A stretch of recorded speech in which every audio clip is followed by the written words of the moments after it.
দিগো আমার জামা প্যান্টটা। এই তোমরা এগুলো কি করছো? তোমার জামা ইস্ত্রি করছি।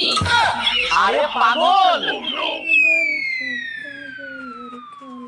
এটা থাকতে কেউ এইভাবে ইস্ত্রি করে? ওটা খারাপ, আমরা অনেকক্ষণ ধরে চেষ্টা করেছি, তাই বুদ্ধি খাটিয়ে জামাটা এইভাবে ইস্ত্রি করছি।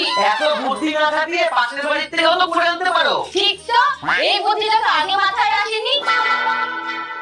চলুন না পাশের বাড়ির দিদির কাছে যাই, দেখি কিছু করতে পারে নাকি। হ্যাঁ তাই চলো।